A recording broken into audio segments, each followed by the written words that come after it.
Welcome into the Swarmcast here on the ESPN Houston YouTube channel and ESPN 97.5 and 92.5. Joe George and Will Kunkel here with you to talk all things 0-3 Houston Texans. Woo! Today's episode is brought to you by Blue Star Tequila, the world's first and only night harvested tequila. You can find it near you at bluestartequila.com. Will, there's so much to talk about on this show. We probably could go 3 hours, honestly, just talking about how bad things are for the Houston Texans, because they're bad.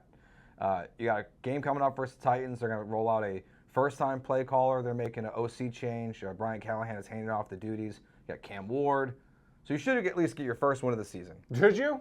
You should. Are you?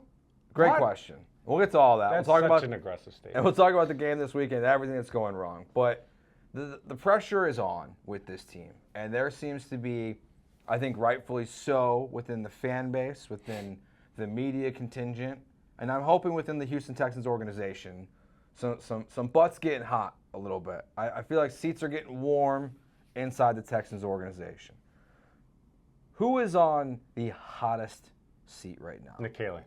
Yep. Nick Caserio has to be on the hottest seat because this offense is terrible. It's the worst in the NFL type of terrible, and it's not getting better. My issue, it's fine to have a slow start. I understand it. It's your first time. It shouldn't. This is another rant. I can go on it. We'll do this in a little bit. He should never have been the hire. But you're learning on the job, okay. You've gotten worse as the opponents have gotten worse. How's that possible? How'd you maybe look your best against the Rams, look a little bit worse against the Buccaneers, and looked the worst against the Jaguars? The Jaguars didn't win that game. They just didn't lose it. They tried. They sucked just less. Yeah. And Nick Caserio is on the hot seat after 3 games because he's not only worse than Bobby Slowick, he's horrible. He's the worst in the NFL right now. Yeah, it is. It's as bleak as it can be. I mean, again, you have the Titans making an OC change. The Atlanta Falcons are making some changes where they just got shut out 30-0 against the Panthers. Feel like they might have some big changes coming. But Nick Caserio, this team, especially when you talk about expectations for this roster and how this team is not going to reach anywhere close to it. They're going to fall flat on their face, even if they go on a run. We'll talk about the season overall in a little bit, but it's going to be hard. I think Nick Caserio is absolutely on the hottest of hot seats. It's very bad.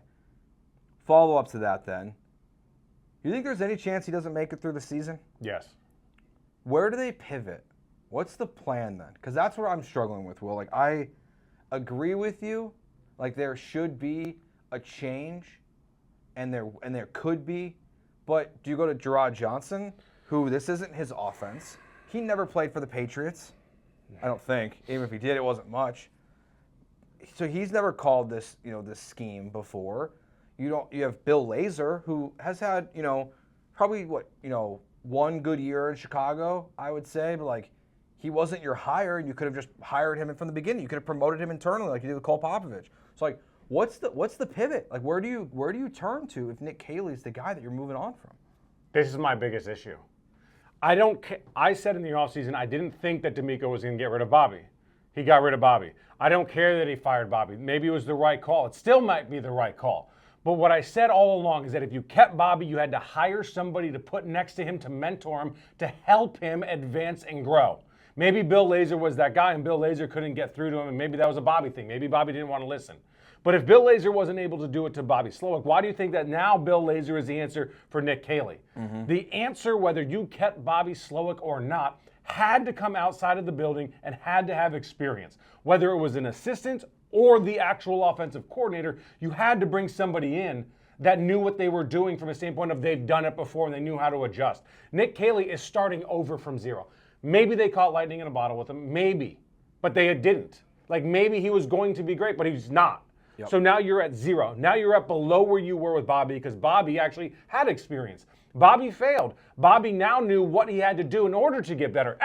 That's a wild way to compliment a guy, but that's what you have to do in the NFL. You have to get your scars. You have to fail. You have to fall and then learn, come back up, and try it again. Nobody just steps into the offensive coordinator role all of a sudden from a passing game coordinator and just is a great OC. Well, except for John Morton, who took over for the Detroit Lions, who came from. But he was in that system for a year. Like he was in a successful system. Yeah, he was with Ben Johnson, he was with Sean Payton, and then now he's in Detroit, and they're all systems go. Like at least he's part of something that worked. You know what I'm saying? Like 100%. Like Gerard Johnson, whether he was the answer or not, he wasn't part of a successful system. Now, if you go to Gerard, it's no different than hiring Nick from a resume standpoint. I have no problem with hiring Nick Caserio, the guy. It's the resume that is a bad hire. Yeah. It's a bad hire for the same reason for Gerard, because there's no experience. Now you have nowhere to turn. If it didn't work out with Bobby, you had to have someone next to him that knew what they were doing so that you could somewhere to turn. You got rid of Bobby, fine. But then you hired somebody lower than Bobby from a resume standpoint, and now you still have nowhere to turn. And that's almost where I almost don't know if I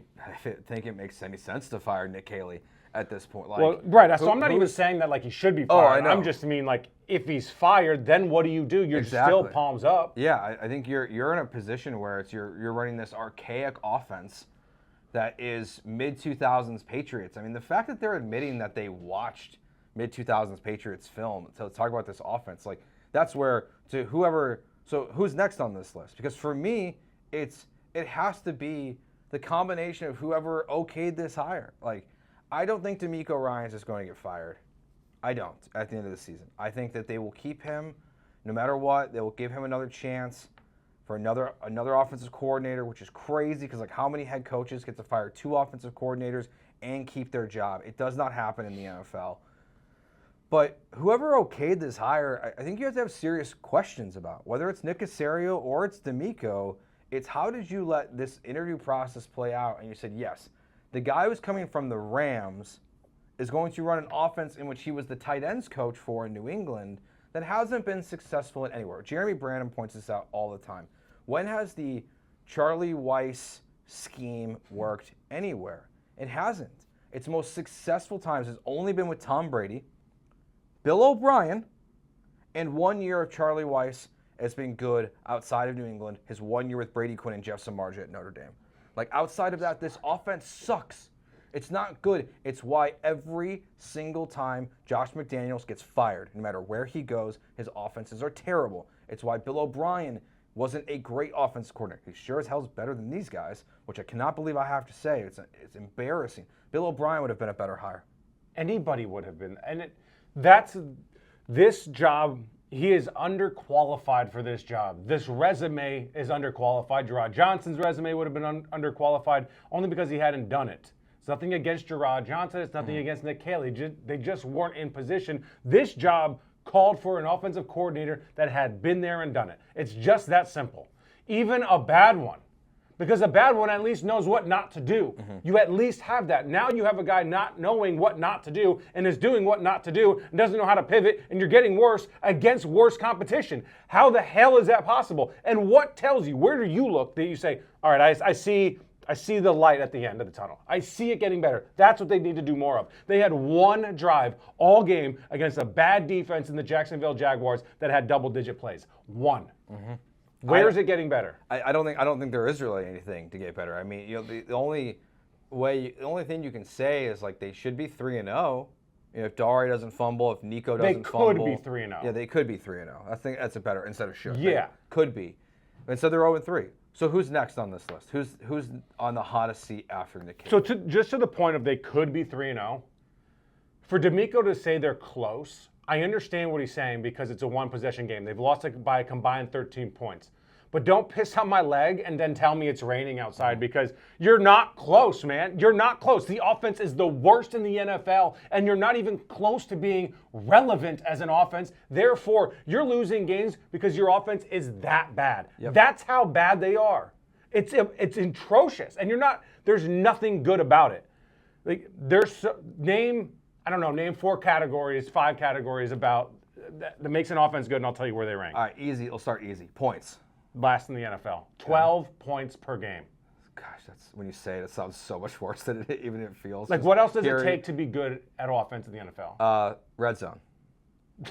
Worst, 0%. Okay. worse than 0%, they've only gotten to the red zone 4 times. Yeah, all season long, I 4 think times. 0% is one thing. The four is the number. Go down there a whole bunch and fail and kick field goals, by all means. Yeah. I mean, 4 times and 0 successes. I mean, we see teams go to the red zone 4 times in a game, like on average, and the Texans have done it 4 times. Third down conversion. 0. 24%, worst in the NFL. First down? Worst in the NFL, 12 first downs per game. Every category that matters in the NFL, they are the worst at. And it's really not close. If you look at some of the gaps, it's crazy. The Ravens have scored the most points in the NFL after that Monday night game, 111 points. Texans, 38. 38. I mean, we have teams scoring. I mean, the Lions scored 52 points in a game. Dude, if their offense is average, if it's below average, The Texans. if it's minimally better, they're Texans, 3-0. They are 3-0. Yeah. That's how good the defense is. That's how far away from being close the offense is. All right. So who's next on the hot seat? Okay. I mean, it's got to be. I say with like a 1B. It has to be Cole Popovich, but I know that's not honestly, like the I would conversation. say I would say the entire staff, the entire offensive staff. Everybody on that side of the building. I think that kind of goes with Nick Caserio, so that's why it's almost like a 1A and 1B. It's, I think when you talk about the future and assuming Demeco Ryans is here, you have to hire a veteran offensive coordinator. Chip Kelly would have been the right hire. And the reason why Chip Kelly would have been the right hire, if you would have fired everybody. Let Chip Kelly come in here, rebuild everything. Let him start from scratch. He knows people that Demeco doesn't know. That's what Demeco has to do next. He has to hire a guy like Doug Peterson. Because at least Doug Peterson could look at his contacts from all his time in the NFL. He could say, okay, this is my offensive line coach. This is my passing coordinator. This is my wide receiver coach. I'm going to assemble this staff, not just keep the same guys in place with a new OC. So they all got to go. It's not just Nick Caserio. Like, they all have been here through these struggles. No one should be safe. So I would go there next. But then my next one, I have to look at Nick Caserio. Because maybe I'm naive, Will. And I know Demeco probably signed off on it. But Nick Caserio is a Patriots guy. He comes from the Patriots organization. Isn't he a John Carroll guy too? Like, he is a Nick Caserio hire. It really looks like Demeco got the first crack with Slowick. It didn't work for whatever reason. I have more questions about why he was fired now more than ever. But now Nick Caserio looks like he picked his OC. It's going all bad.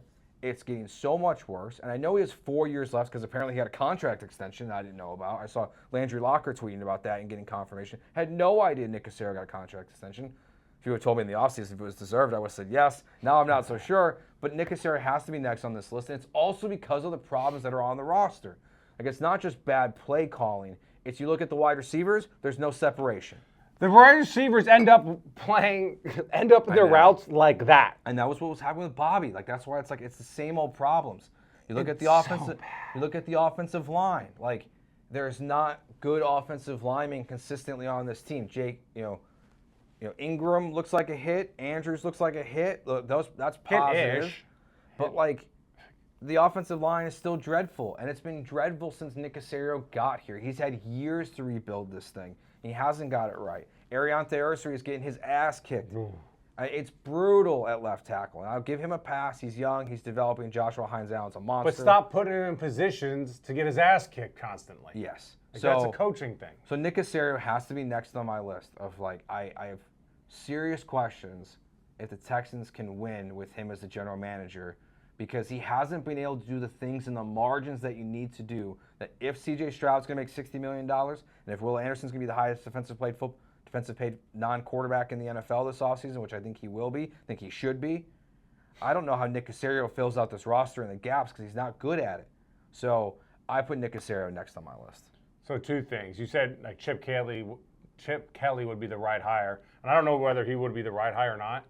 You can sit here and say every single human being on earth would have been better than what they have. Whether they would have been the right hire or not, everyone that's ever called a play anywhere would have been better. It'd be better. Anyway, I'm not putting Nick Caserio on the hot seat, only because I know he's in the conversation. He's in the conversation of being on the hot seat for me, only because he's built the roster out pretty well overall. I do agree with that. So you can't just throw it all out. There's obviously an issue with the hiring of Nick Caserio, and I don't know everything that went into that. So I'm not going to pounce and throw a guy in a hot seat because I just don't know the details of who said what. There is a big-time question mark about how they addressed the offensive line and the lack of aggression to do so, because they could have done it more so in the draft than they did. Instead, they went out and got 2 wide receivers that they're really not utilizing. I had no problem with it in the moment, so before everyone's like, well, where were you then? Because at some point, I have to kind of acquiesce to Nick Caserio and say, okay, he's got a plan. Let's see how it plays out. Like, I give him the benefit of the doubt, as I kind of do with most GMs that are pretty decent. And Nick Caserio is at least, at worst, he's decent. At best, he's pretty dang good. But obviously, that plan has not come to fruition. And to not use the wide receivers is even worse.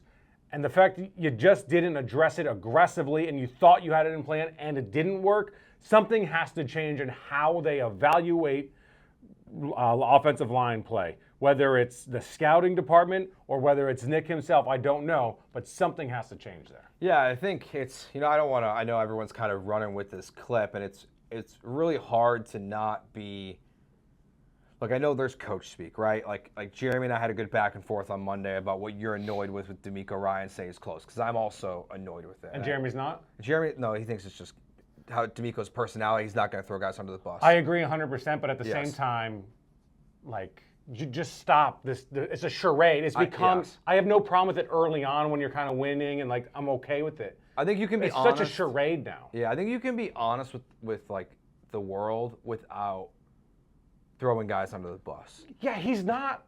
Yeah, trust me, he's being. I guarantee you, some people have gotten on my comments on my YouTube show, Kicking It with Kunkel, saying that Demeco's a soft coach. Like I just don't think that's the case. I don't think he's telling his players what he's telling us. Yeah. I think he's way more I hope not. Involved. Well, he better be. I mean, and I think he is. Yeah, I think it's just the fear of kind of get some fear mongering when I hear him just saying those things. I'm like, am I sure he's saying that stuff behind the scenes? Like I can't be 100% sure. I think he is, but yeah, it's just it's all bad. I can't believe, honestly, like, you could have told me the Texans missed the playoffs this year, and I think made a really good argument for what went wrong. And I think some of the things that we're talking about here and that we're going to talk about throughout the entire season now are all evident. I just think it was going to be this. And I think it's a great point that as you're playing worse competition, it's only getting worse. And look, you're 0-3. Teams that are 0-3 don't make the playoffs. Like the Texans did it in 2018, but like lose me with the historical like, stats. What the hell does that mean? It doesn't matter. It's like the Texans are 1-0 against the Titans coming up on days that end in Y. Like, the hell does it matter? It's this team versus this team. Yeah. I get it, but it's stupid. And at the same time, it's also like, does anyone know what the Colts record was through 3 games? Because they're 3-0 this year. The Jags are 2-1. Like, you've put yourself in a giant hole, like, within the division of, like, because that's how you make the playoffs at this point. Mm-hmm. Even though the AFC doesn't look great, like, you could talk me into the Texans getting the 7th seed right now because of how bad the AFC looks, but, like, I can't even consider it because they need to win a football game first and then not lose by 40 to the Baltimore Ravens the following week.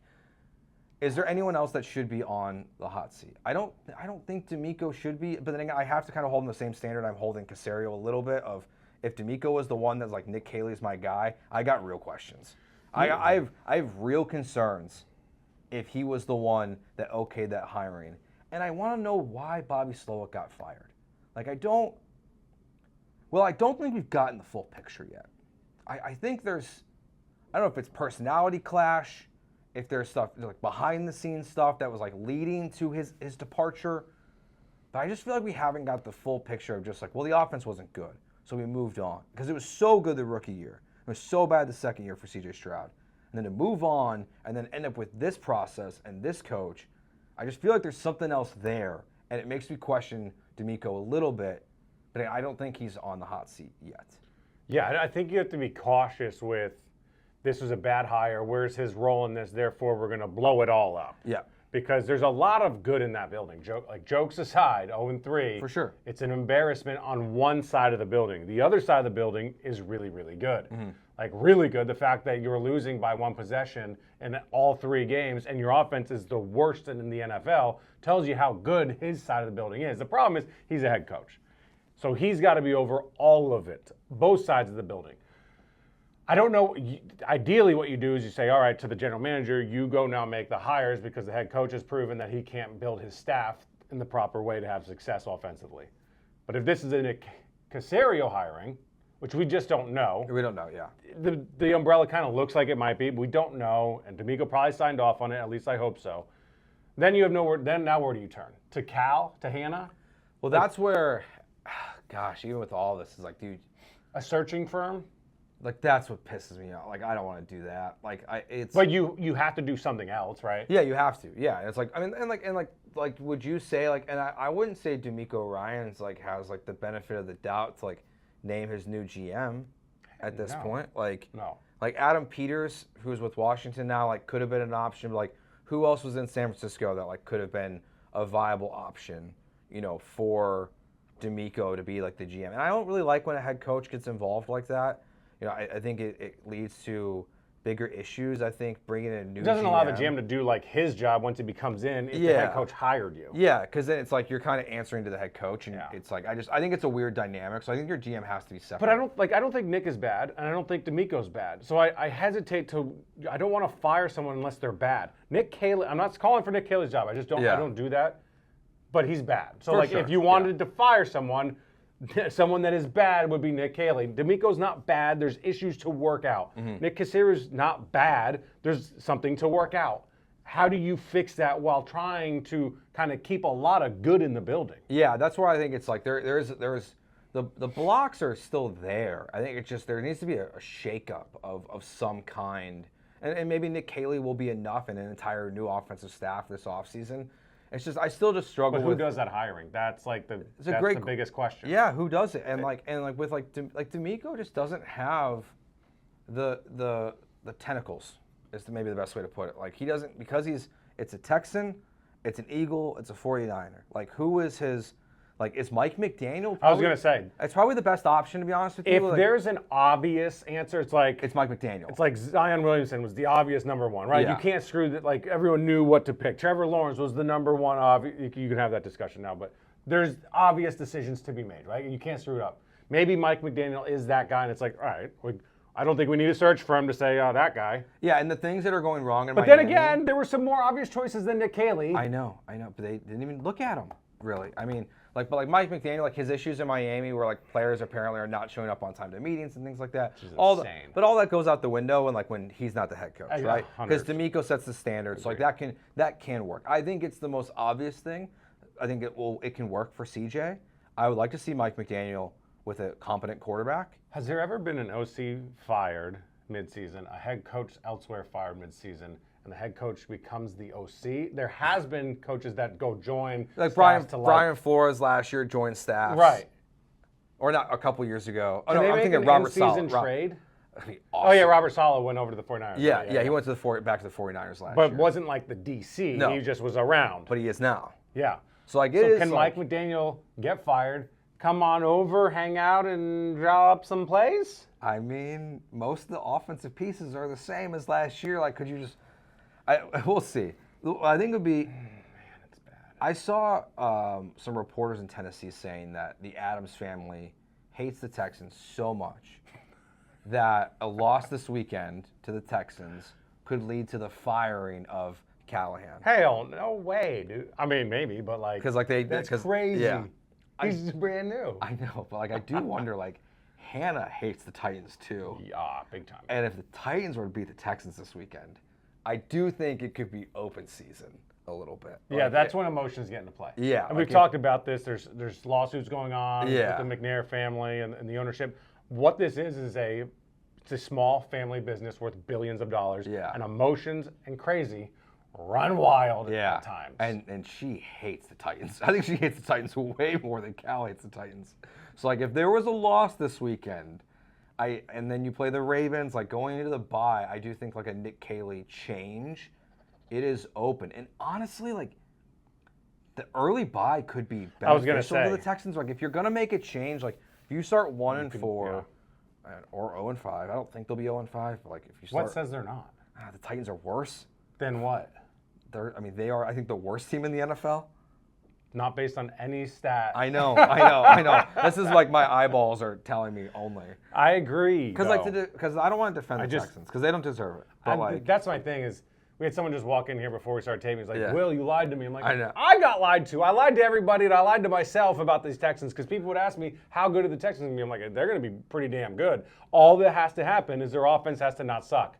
It sucks. So I did put that caveat in there. Yes, you did. They suck. They're very bad. All right. And what's crazy is that you, me, DJ Bieneme, anybody and everybody, Paul, watches film and is like, what the hell is this? Like, why are we able to watch film and immediately point out flaws? Mm-hmm. That shouldn't happen. No. Let alone a DC for an NFL team being like, ha ha ha, this is easy. Well, and that's for even watching it back. Like, I think I'm gonna go back and watch some old Patriots games because I'll tell you, I don't think Tom Brady's offense has ever looked like this. Like, where's the Wes Welker in this offense?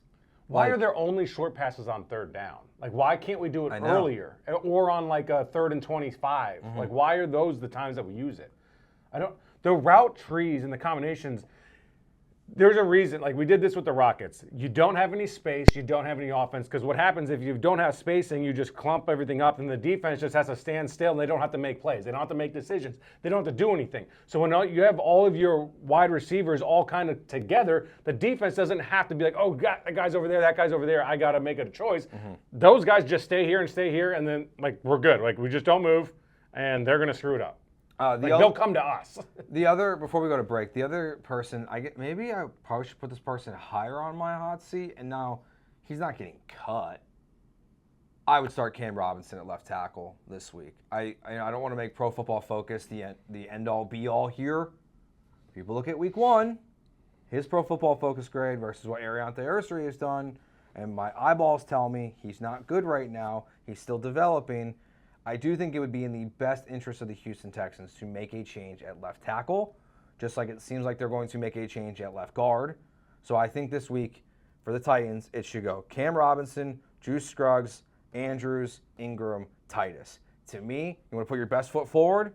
You want to try to win football games. You want to get the season headed in a direction that you can believe there's a miracle on the horizon. I think it starts there. That's the number one thing the Texans can actually do. They can't fix all the Nick Caserio problems, but I think Cam Robinson is better than Ariante Ursary right now. I think so too. And I always say, I thought that was going to be the offensive line coming into the season, except for Lakin, because I thought that they liked him there. And I always say, if they think that Ariante Ursary is your left tackle now and for the future, then put him there. But I have to acquiesce to that. I have to say, if that's what you think, because at some point, I don't watch offensive line play like that. I don't scout it like that. I'm not Lance. Mm-hmm. I'm not Lance Zierlein. I have to say if they think so, and then they think so, and then this is what you get. How is that possible? How is it possible that you think that that's the right move, and then you watch, you're like, clearly not the right move? Because I get the development part of it. You want to develop him into a left tackle, but that's not the stage of this team. Yeah, this team is in desperation mode right now. So it's not about development. But they're also in win now. So you're trying to develop. Now maybe is the time.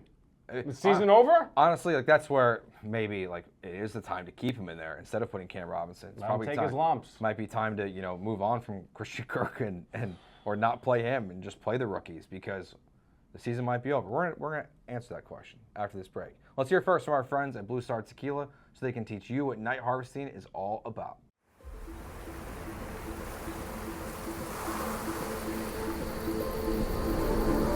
In the highlands of Jalisco, as the fierce heat of day fades into dusk, the sun dips below the horizon, and our jimadores begin their work. Harvesting our precious agave azul beneath the glow of stars, while the night air is cool and calm. Away from the harsh heat of the sun, we protect our agave's freshness, locking in essential natural properties and sweetness, and preserving its unique flavor profile. This world-first practice has been warmly embraced by our jimadores, who relish the soothing embrace of evening's cool air as they work beneath the moonlight. 100% agave azul, night harvested, unfiltered, and additive-free. We invite you to taste the Blue Star difference.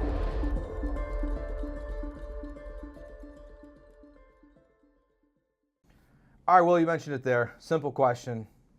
Is the season over? No, it's not. Like, it's just not. It's not a must-win game until it's truly a must-win game. We went through this with the Warriors and the Rockets. You're down 2-1. It's a must-win game. No, it's not. No, it's not. Season is not over. Having said that, if you're asking me to make a bet that they make the playoffs, I'm saying absolutely not. I'm not betting on them to do that. I'm not putting my money there because there's nothing that says that they're going to.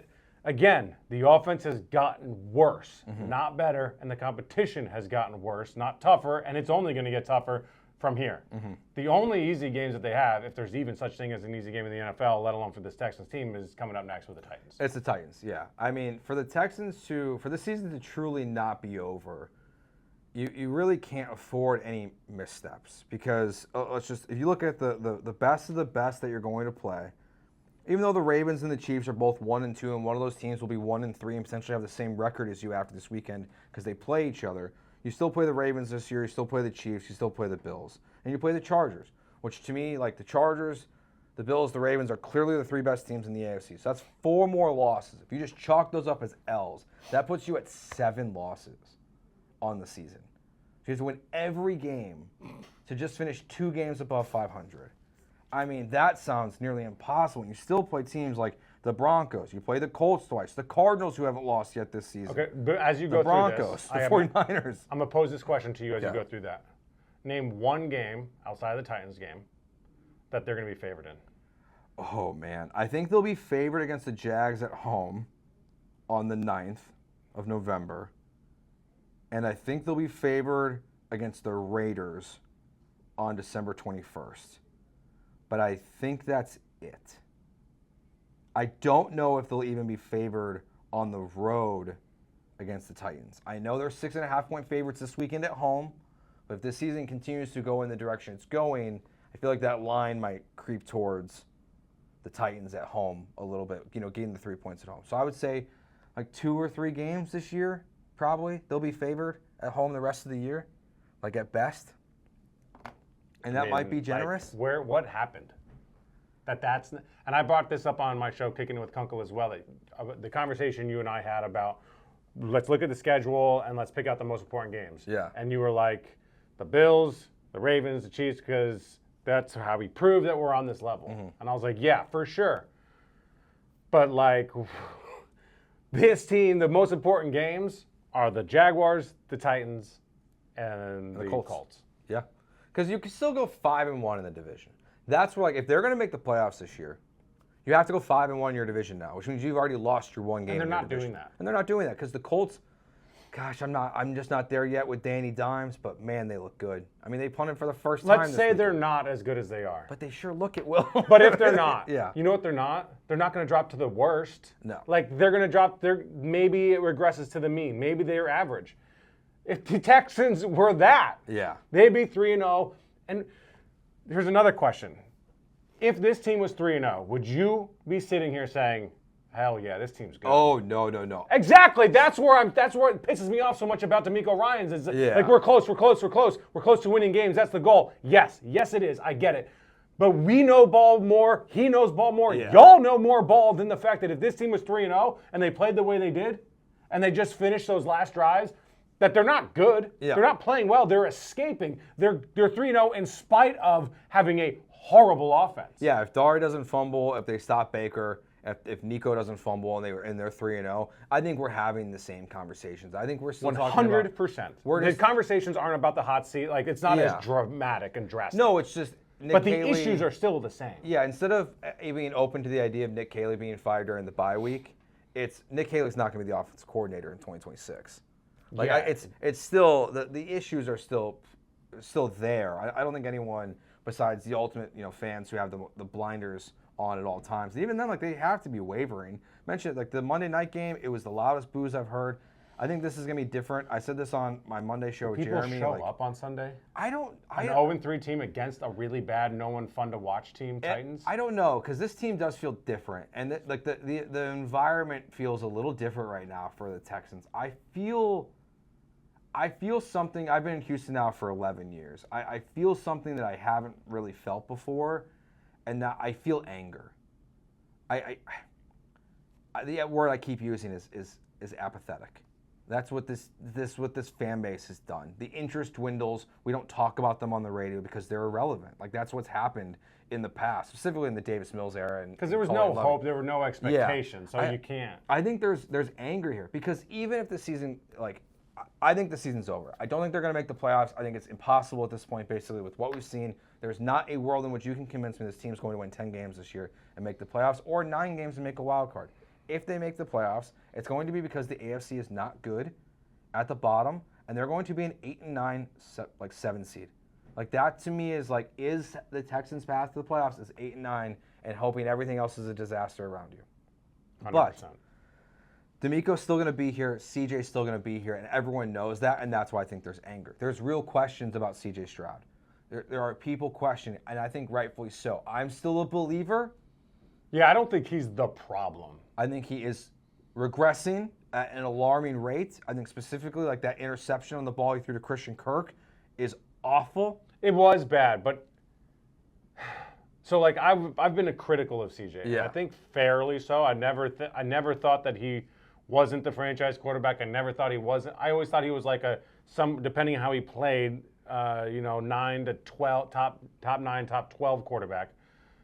But they are now failing him even more so than they had been failing him. Mm-hmm. Like he's being failed. So I kind of put my CJ Stroud discussion on hold. Like it's just irrelevant right now. Yeah, I think so too. And I do think it's proving. I think he needs to be. I think those top 10 discussions we had.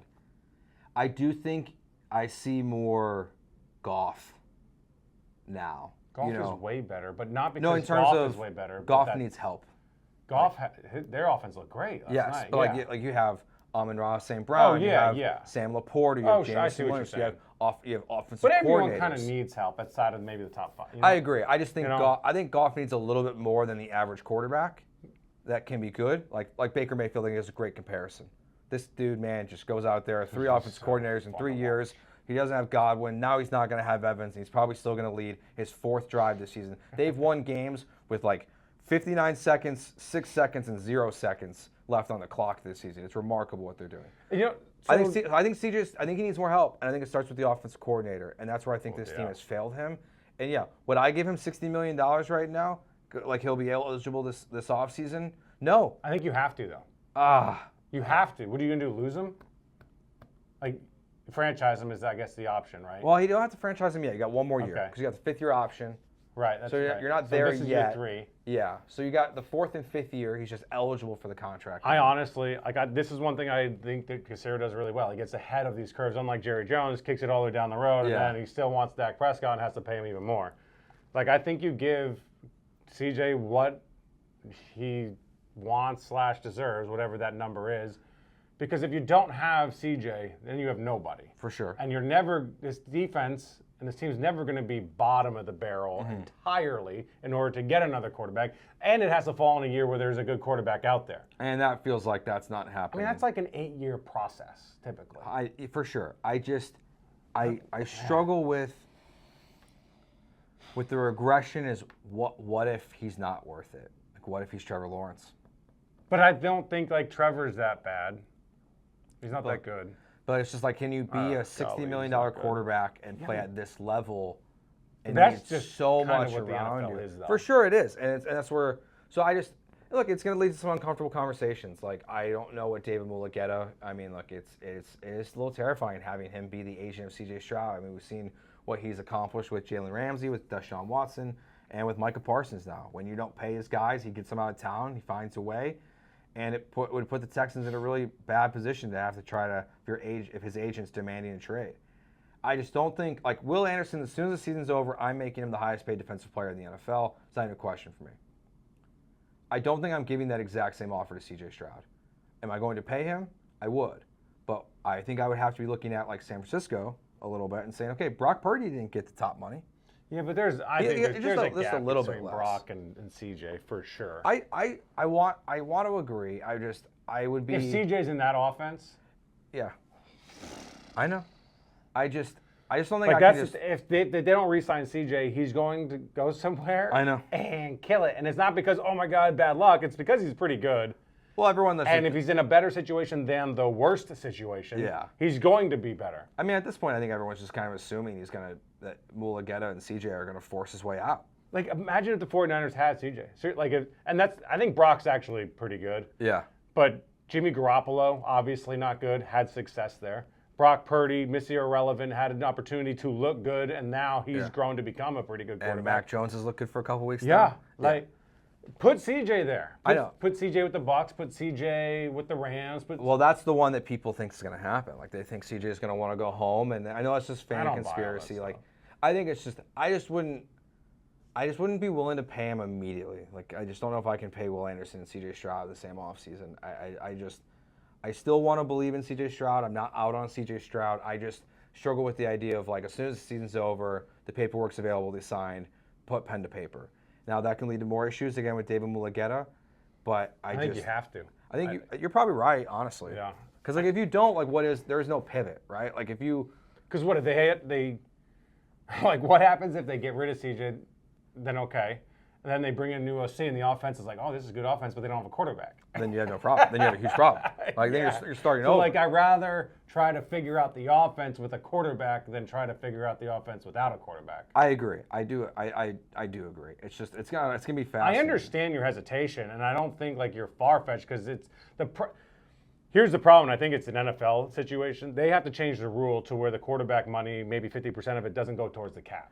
Oh, because I'm all for this. The number screws up a team so dramatically, and it punishes teams for having good quarterbacks. And then it punishes the product. And that's not the idea. You don't want these teams to have such bad products because they have a good quarterback, and because only 15 people on earth can play the quarterback position at a high level, therefore, like, your whole roster suffers because of it? Yeah, I think, like, Mike Flores proposed is just like the quarterback salary, like, just literally doesn't count towards the salary cap. Like, I think that'd be a great idea. It would help the Texans out a lot if you could do that, and other guys would get paid. And the PA would love it. Yes. Because guys would get paid, to your point. Yeah, I mean, the running back market might be back if that happens. I mean, every market would just, boom. Everything would rise. So, yeah, I just, it's, so I get why people are wavering on CJ, and to be honest, like, I don't really care. Name the five. But yeah, go. He's not helping himself, man. No, but stop wearing these stupid hats. Okay, so you have a problem with that? I don't. But okay, I get why. But I get why. I do get why. And this is where I don't have. This is where I be honest. You're honest. You're honest with your audience. I'm not from here. I've been here for 11 years, and so this is not something that would bother me. But it would bother me if it happened for the team that I grew up watching. So, like, I do get people's anger. I do get people's, like, just annoyance with, like, you're wearing a Mariners hat, you're wearing a Yankees hat, you're saying it's for fashion, you're wearing black, the hat's navy. Like, I get why it's bothering. Do you think he's doing it to poke his finger? God, I hope not. I hope not. But, like, I don't think he is. I think he's just, it's fashion. This is one of those things that's with the modern athlete. Some of them. Is different. That he's not dressing like Russell Westbrook would dress, right? Before a basketball game. But, like, it's a fashion statement. It's not a thing. But I get why it's pissing fans off, because the play on the field sucks. If the play on the field was good, they'd be like, come on, man. Like, just stop wearing the Yankees hat. Like, represent us. Would they even notice if you threw for 400? No, like, and I think, like, it's eerily, like, it reminds people of, like, Garrett Cole wearing the Scott Boras hat instead of an Astros hat after his final press conference with the Astros. Like, it's stuff like that. Like, it doesn't really matter. No. You're not helping yourself. Exactly. Like, it's bad PR. Right. It's one of those things where I don't have a problem with it. I'm mature enough to, like, see past it and, like, just roll my eyes with it. But I get why people are bothered by it. And it's one of those things where, as a guy that grew up as a habitual line stepper and probably still is, there's so many times in my life where a teacher, or my wife to this day, or my parents have said, like, why even do that? Like, what's the point? What's the reward on it? What's the reward? The negative is so much greater than the reward that, like, just take it off your plate. You don't need it. And maybe CJ don't care. He don't see it. He don't, like, whatever. I don't know. But someone around him, or he's got to see it, he knows, because he was asked about it. Yeah.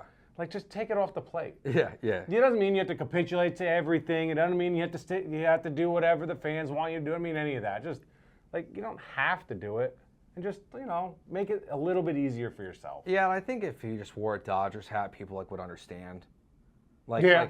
Like no one was that upset with Jalen Hurts in Philadelphia when he was wearing a World Series championship hoodie and hat after the Astros won the World Series. Because he owns it too. Because he's from here. And it's tough that it's the Mariners and then the Yankees. It's both of them. If he was wearing a Brewers hat, no one would say anything about it. Yeah, and if it was a Dodgers hat, we'd all hate it. But he's from LA. He's from LA. So it's you get it. So I don't really care. It's just he's just not doing himself any favors, and does it really matter? Probably not, but there are rabbit ears inside that organization that are probably perked up pretty high right now. The ownership's aware of it.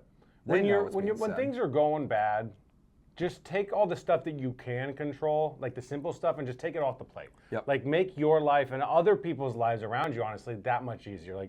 Just don't do it. It doesn't mean it's wrong. It doesn't mean you shouldn't do it or you can't do it. It just means sometimes you don't need to do it. Just because you can do something doesn't mean you should do it. To the question of CJ, if you were to name the top 3 issues with this offense, when does CJ get mentioned? Okay, so you know what I'm saying? Offensive line number 1, play calling number 2, maybe flip those honestly.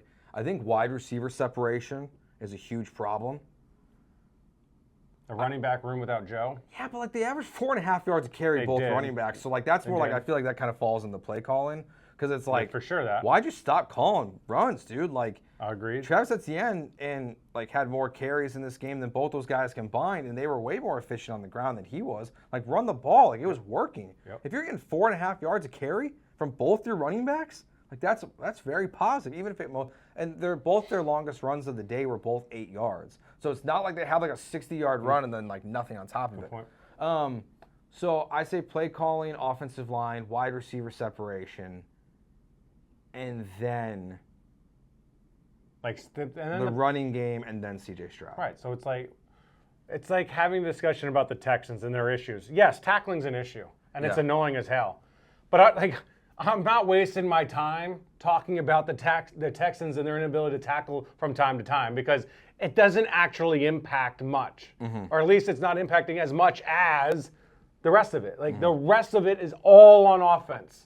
Yes, if they tackled in uncertain situations, maybe they get the win, but that's so short-sighted to say that the whole game didn't happen. Yeah, I mean, the only Texans score, was a broken play. Yeah, that's another thing. So, they're only in this game because the Jaguars oh, shoot, where the hell Nico go? Yeah, it's not like they didn't earn it. It's not like Tampa Bay, they earned that first touchdown, right? They drove down the field. CJ made an incredible throw. Nico made a better catch, getting his feet down. They earned that one.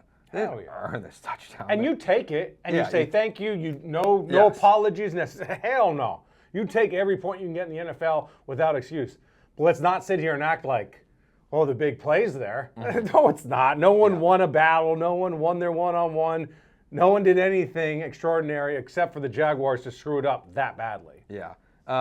Any other big takeaways from the game? I think we've kind of touched on everything, throughout the show. The opening script. Oh, great point. Is so bad that it usually your opening script is the best point because you haven't gotten hit yet, and you can draw it up exactly how you want it. It was great against the Buccaneers. Yeah. This week, 3 and out. But the play drawing up is so bad initially that it's never going to get better. Yeah, because it's there's not. Where is there? Let's maybe a positive note. You gonna talk defense? Where is there hope left on the offense? Is there hope left? Is a change at left tackle provide some hope? Is there hope that Woody Marks? I think he can still be a dude. I think he's gonna be the starting running back by the end of the season. Honestly, I think that's a positive. I think the offensive line can be better this year. Oh, it definitely can be better. I think if you use the wide receivers, it could be better. The rookie wide receivers, as they develop, it can be better. But the problem is you build a house and your foundation is obviously underneath the house, and it's the most important part. Nick Caserio is the foundation of his offense, is the most important part, and it is built on sand. I was going to say quicksand. Because, it just feels like it's sinking. Yeah. It really, so what's it matter? What does it matter if your kitchen, and we've got it remodeled and it's gorgeous, and it's just now sunk into the ground and destroyed? Yeah. The hell, who cares? Yeah. If you upgrade your appliances, who gives a damn? Yeah, if your microwave's on the ground because the house is sunk. Yeah. Oh, it's more convenient. It's closer. Like, Yeah. it's just, there's no improving until Nick Caseley improves, and there's no reason to think Nick Caseley's going to improve, which says something has to change. Yeah, and that's where there's room to believe everything else can get better. Ursary, the rookie wide receivers, Woody Marks, the young guys on this team. CJ can be better, right? But they will all be better if Nick Caseley was better or if someone else is doing that job. Do they win this weekend? Dude, I don't know. No. Really? I have to say that because I said I'm not picking them ever again if they lose to the Jaguars. So I'm not picking them. Out of spite, I'm like putting my hand, I'm just like, I don't know. I'm picking them. I don't want to. So what are they going to do? Is go out and score a bunch of points? No, they're not going to cover. They're not going to cover. Okay, that was the bet. Yeah, they're not going to cover the 6.5. Like, they're going to win, I think. But I think it's going to be close. Do they get an offensive touchdown? Yes. Do they get an offensive touchdown in the red zone? Yes. Do they get a defensive touchdown? Because there's no way they win this game. Yes. Okay. If they cover, it's because of defense. Because, like, Cam Ward's thrown some crazy passes this year that, like, people are praising him for that are awful decisions.